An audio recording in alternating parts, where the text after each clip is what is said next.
Hey, welcome to my Unessay project. This is over the water irrigation as well as just the importance of water overall on indigo farms.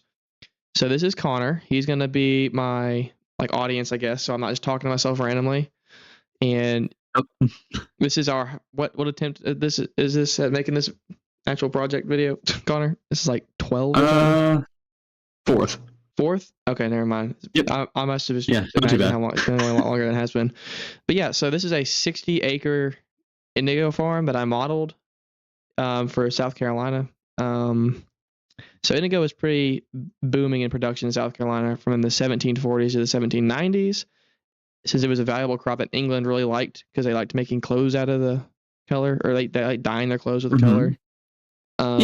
So yeah, without further ado, let's go ahead and head on over to the levee, which is this giant brown wall made of dirt over here.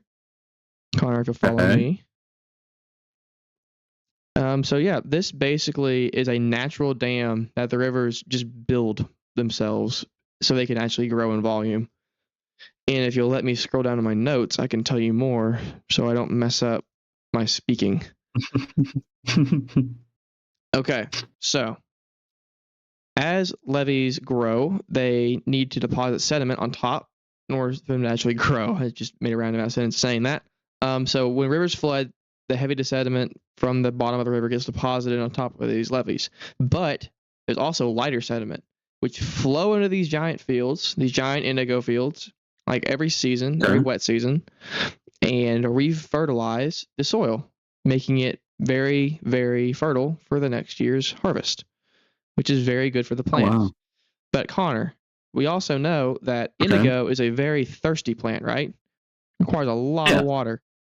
Actually, I did some math. How much water was that again? It was 1 to 2 inches per plant, but the actual farm requires about 8,000 liters of water, or about 2,100 gallons of water per week. That's ridiculous. Farmers back in the day were pretty smart, and they're like, oh, we're just going to build this up next to a river because it's a giant body of water. I've never had to water my field because the ground's always going to be wet around it because it's a river. So they were pretty smart in doing that. So by building their farm by a river, they would never really have to water or irrigate with sprinklers and pumps like we have to do today because, well, it's always wet. So if we go over towards the wooden pipe over here, we'll get talking about the actual irrigation of the actual production facilities over by the actual farm. And what is it called again? Which one? What do you mean? The pump pipe thing? Oh, it's just a wooden pipe pretty much, but I just made it an open-faced pipe because for like illustration purposes, you can see there's water in there. So in all reality, this pipe should be capped off on top, but I made it just a giant wooden channel so you get to see there's water. So basically, this is where they punch through the levee in order to actually regulate the flow of the water coming into the facilities. So they'd put a giant gate through the channel or the pipe in historical context in order to regulate flow. So if they needed, so they're like really producing a lot of indigo and they needed a lot of water, they'd open the gate a little more to have some more water come through. Or if they didn't, so it's like a large. It's a giant, like an early dam. It's a really, really old way to make a valve. No. Does that make sense? Yeah. So it controls water flow, but not in the sense that it's actually damming up a river. Okay. So imagine it's like a hose, right? And you got like a spigot, whatever it's called. I forget what they're called.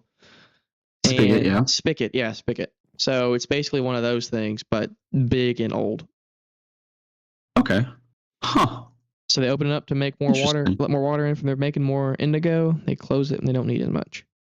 So if we go over this way, we'll actually get to the indigo facilities where they actually produce indigo, which is an entire process all by itself.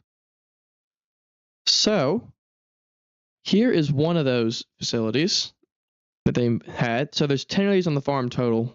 You need you need one of these facilities per 6 acres of indigo, which is kind of excessive, but in all reality, they're not as massive as this in the real world. They just have to be this big in Minecraft because modeling is pretty funny. These blocks are 1 meter by 1 meter in actual scale. Mm-hmm. So that's why Yeah. they're so massive. So the water comes from the actual wooden pipe into this channel here and it goes to these pump Okay. stations. So this pump station Okay. pumps the water up into these holding tanks. And this is where they'd actually mix the indigo leaves and plant into the actual water. And they let it sit there for a little bit to actually let it separate. After that, they would dump this into this vat right here, which is where the Okay. actual like indigo would get extracted from the water. In order to extract it from the water, they actually mix it with a bunch of caustic lime water, which is held in this tank up here and regulated with this little gate here. And what that caustic lime does is it congeals with the actual particles in the water that's been beaten out of the actual indigo plant. Yeah. And it settles into the bottom in like a blue mud sludge color. Let me go back, scroll down on this a little bit. Yeah. So this process would take several hours. They had to sit and wait for like a day in order to get this all settled to the bottom. Because after that, they'd open this gate up down here, and they drain all the water and leaves and excess like crap they don't need into this tank. Mm-hmm. And then they just dispose of it or water something with it. I don't know what they do with it after that. So after that, basically they're left with a tub full of sludge that is just blue. It will stain your hands like no one's business. So what they do is they take giant shovels and they shovel it into cotton or linen bags and they hang it on frames. Now, I don't have the frames modeled, unfortunately. I forgot about that part, but I do have the drying racks. So after they hang the actual indigo on the frames, they wait for it to dry till it's almost completely hard. Before it's completely hard, what are you doing? Did you break something? No. Oh, okay. Yeah. My bad. Okay, so after they dry the indigo out to where it's almost completely dry, they'll actually pull it back out of the bags. They'll lay it on these drying racks and cut it into like little like brownie-sized pieces. And then after they come to those brownie-sized pieces, they let it dry completely hard so that it's not going to get deformed or anything. And they pack it into these barrels. And then after they pack it into the barrels, connecting it all back to water, they take the barrels, and if you follow me, Connor, take the barrels all the way over here to a boat that is docked on the levee. They load up all their barrels into the boat, and they ship it down the river to Charleston. Oh, wow. Yep. And that is... So they ship this stuff across the Atlantic then? Well, no, Charleston is in South Carolina. That's like the capital of South Carolina. Oh, wait. Oh, yeah, you're right. Yeah. So... It's still a pretty good distance, though. Oh, yeah, it's a long ways. But depending on where the farm is. But yeah.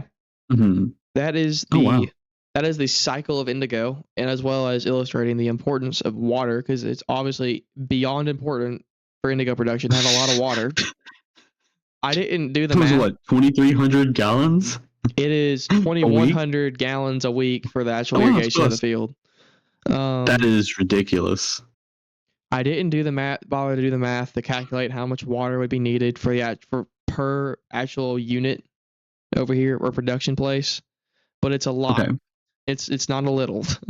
They go through a lot of water when they're actually doing this. So yeah, that is that. That is how. Oh wow. That is how indigo is made, and why water is such an essential, and the irrigation of it is such an essential part of the production. Yeah. Pretty cool, huh? Yeah. I'd also like to highlight that I did not download this map. I built everything here, so I did not cheat. This is all built by hand. That's insane. This is ridiculous. Thank you. Yeah, that's my project. Thanks for watching.